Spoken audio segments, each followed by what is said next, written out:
show you. This is, suppose this is MPC and this is income and output. Income or output is same, because when the output is produced, you will get income. Who will get income? Factor of production. Okay, now as far as consumption line, this is the consumption line. You know why consumption line? Because this is the intercept. Intercept is where the consumption line started.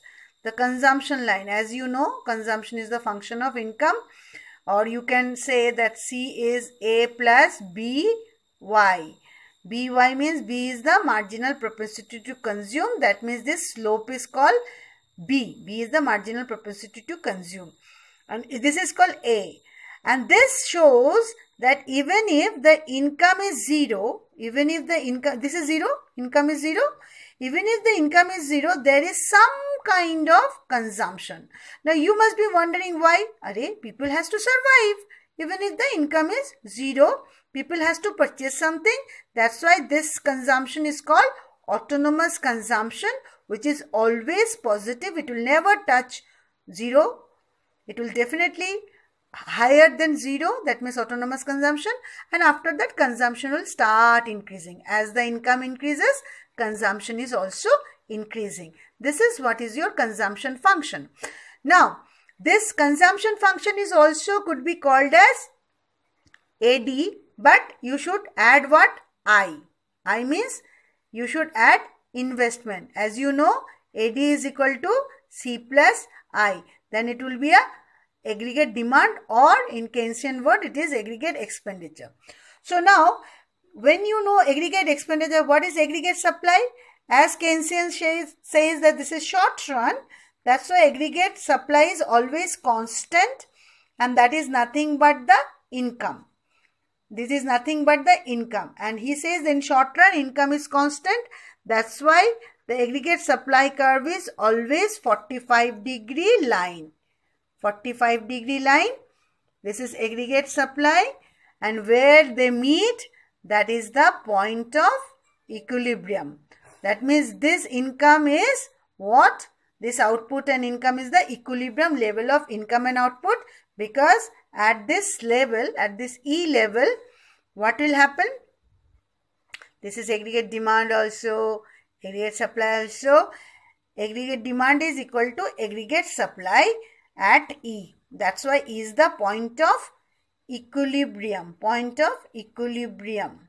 Now you must be wondering that if suppose something happened and anytime aggregate supply become more than aggregate demand, then what will happen? Supply more, demand less. That means lot of stock. When there is lot of stock, automatically the prices will fall. When the prices will fall, then what will happen? Supply will be less. Supply will be coming down. And when there is a fall, then what will happen? As the supply decrease, again the equilibrium will restore. Okay, whenever there is more supply than demand, as you know, price always fall. Price always fall. And when the price fall, definitely the suppliers will supply less. So whatever is the unsold stock, they will not supply fresh. That's why this thing will come down. It will come to the equilibrium point. Similarly, in this case, if there is aggregate demand is more than aggregate supply, that means excess demand. As you know, excess demand is nothing but what? Inflation. Too much of money chasing few goods. In inflation, definitely price will go high. When price will go high, definitely supply will be more. And when the supply will be more, it will go to equilibrium level. That means somehow the equilibrium will go back to E. That's why this is called point of equilibrium. If aggregate supply is more than aggregate demand, unsold stock or excess supply or unsold stock is same. When there is excess supply, what will happen? There is a deflation. It is called deflation because price will come down. In this case, price will come down. When price will come down, automatically the country's economy will come down to E. Okay. And when there is aggregate demand is more than aggregate supply, that means excess demand excess. When the demand is excess, in that case what will happen? The price will go high. Price will go high means consumer will again start increasing more and more of consumption, investment and all this thing. This thing will go up. That's why Keynes says that aggregate demand is. To know equilibrium, this is one condition. Another aspect is, this is one approach. That means aggregate demand should be equal to aggregate supply. This is one approach. Another approach is saving equal to investment. Now suddenly you got to know a new thing, saving. What is saving? So let us see what is propensity to save. Now all this time what you understood?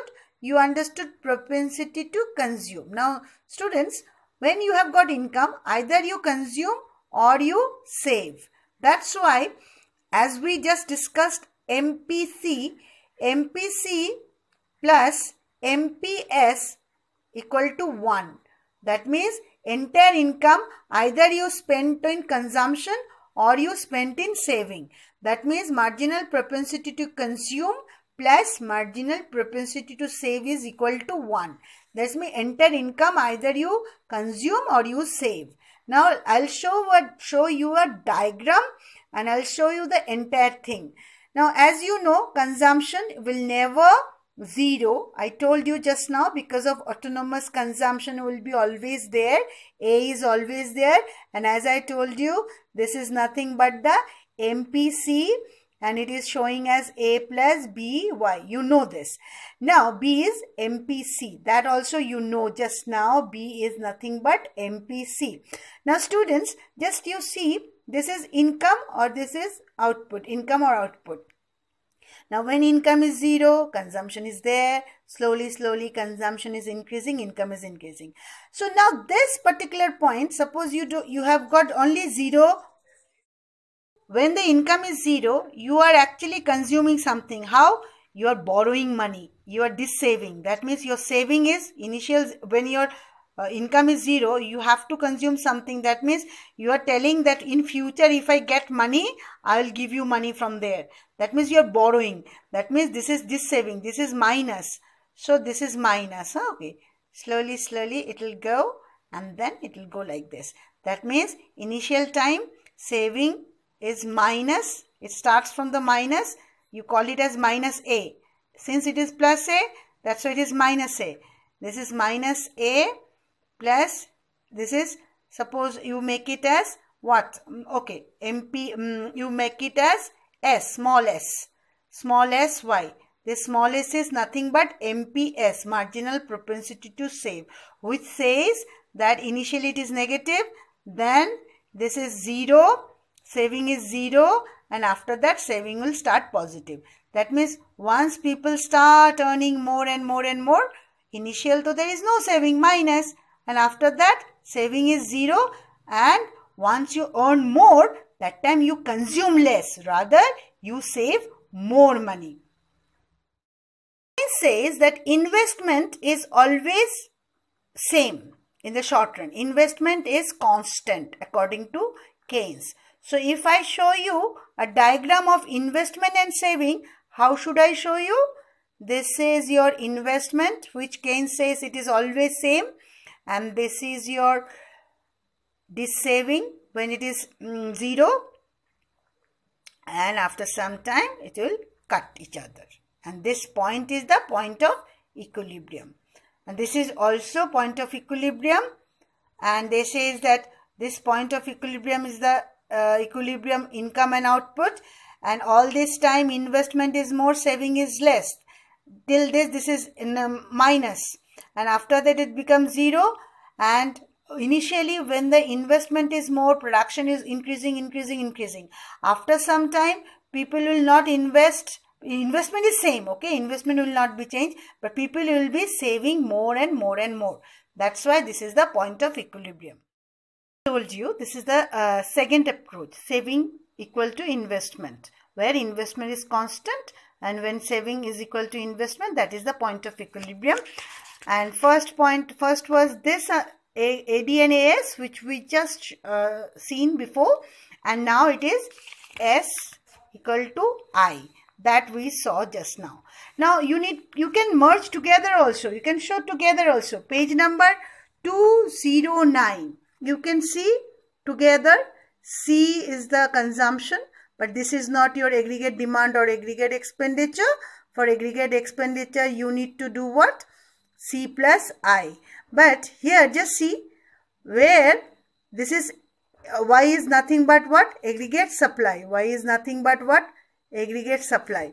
So now where aggregate demand and aggregate, where C and aggregate supply equilibrium, that is the point when you can see saving is 0. Same thing, saving and investment. Saving is 0 at that point when C and AS, aggregate supply and consumption, is equilibrium. At that point saving is 0. And after that, if the income starts increasing, your saving will be positive. Okay, but this is not the point of equilibrium. This is not the point of equilibrium. As you know, for point of equilibrium, I also needed to be there. And as you know, I is always parallel to x-axis. Why it is x-axis? X-axis or income axis. Okay, x-axis or income axis. You know why? This is income. As you know, this is income, and this is what? Saving, investment. This is what? This is your planned consumption, investment, expenditure. Okay. Now, this is the point where your aggregate demand is equal to aggregate supply finally. Okay. Now, in this case, you can see here also saving is equal to investment. Saving is equal to investment. I is investment. Saving is equal to investment. And this is the point of equilibrium. Now, you can see, suppose there is excess of, as I told you just now, there's